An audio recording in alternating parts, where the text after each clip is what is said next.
윤석열 대통령이 계엄 선포 직전 국무회의에서 계엄 관련 예비비를 확충하라는 지시가 담긴 쪽지를 경제부총리에게 전달했다는 증언이 나왔습니다.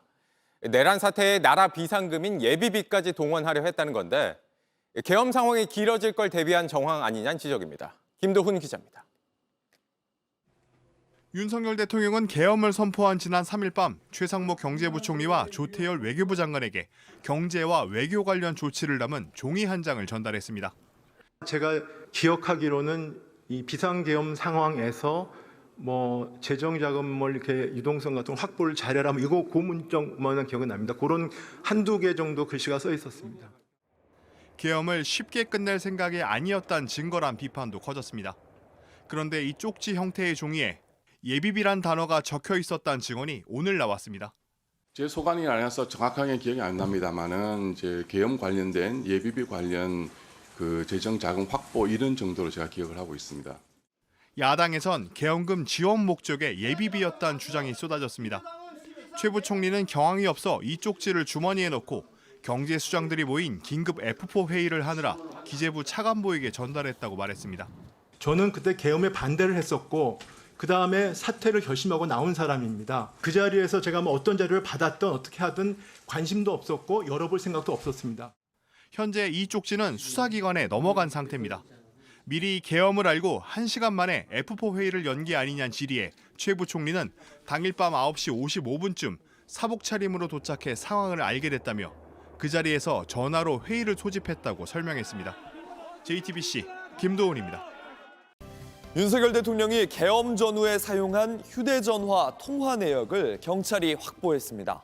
윤 대통령과 김용현 전 국방부 장관을 제외하고 비상계엄 직전 열린 국무회의에 참석한 10명의 조사도 마쳤습니다. 경찰은 당시 국무회의가 절차적, 실체적 측면에서 하자가 있다는 내부 결론을 내린 걸로 파악됐습니다. 이재승 기자입니다. 경찰 국가수사본부가 윤 대통령이 12.3 내란 사태 전후에 사용한 휴대전화 통화 내역을 분석하고 있습니다. 경찰이 통신영장을 신청한 뒤 고위공직자범죄수사처가 청구해 법원이 발부한 것으로 파악됩니다. 경찰과 공수처는 함께 공조수사본부를 꾸려 12.3 내란 사태를 수사 중입니다. 경찰은 확보한 통화 내역을 토대로 비상계엄 선포 당시 윤 대통령이 계엄 관련자들과 어떤 통화를 했는지 살펴보고 있습니다. 경찰은 또 보안폰인 비화폰의 실물과 통화 기록에 대한 영장 신청도 검토하고 있습니다. 대통령께서 비화폰으로 제게 직접 전화를 하셨습니다. 의결 정족수가 아직 다 안 채워진 것 같다. 빨리 문을 부수고 들어가서 안에 있는 인원들을 끄집어내라. 아울러 경찰은 비상계엄 선포 직전 열린 국무회의도 주목하고 있습니다. 이 자리에서 윤 대통령이 최상목 경제부총리에게 하달한 지시 문건을 확보했습니다. 이 문건에는 국회 운영비를 끊고 비상계엄 입법부 운영 예산을 편성하라는 등의 내용이 담긴 것으로 전해졌습니다.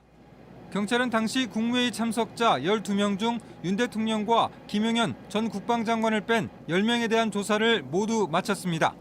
이를 바탕으로 경찰은 비상계엄 선포 직전에 열린 국무회의에 절차적, 실체적 측면에서 하자가 있다고 내부 결론을 내렸습니다. 회의록을 작성할 행정안전부 의정관이 참석하지 않았고 회의록도 존재하지 않는 점, 심의가 이뤄졌다는 문서가 존재하지 않는 점 등을 근거로 봤습니다. 공수처는 오는 25일 대통령에게 두 번째 출석을 요구했지만 현재로서는 소환에 응할지 불투명합니다. JTBC 이재승입니다.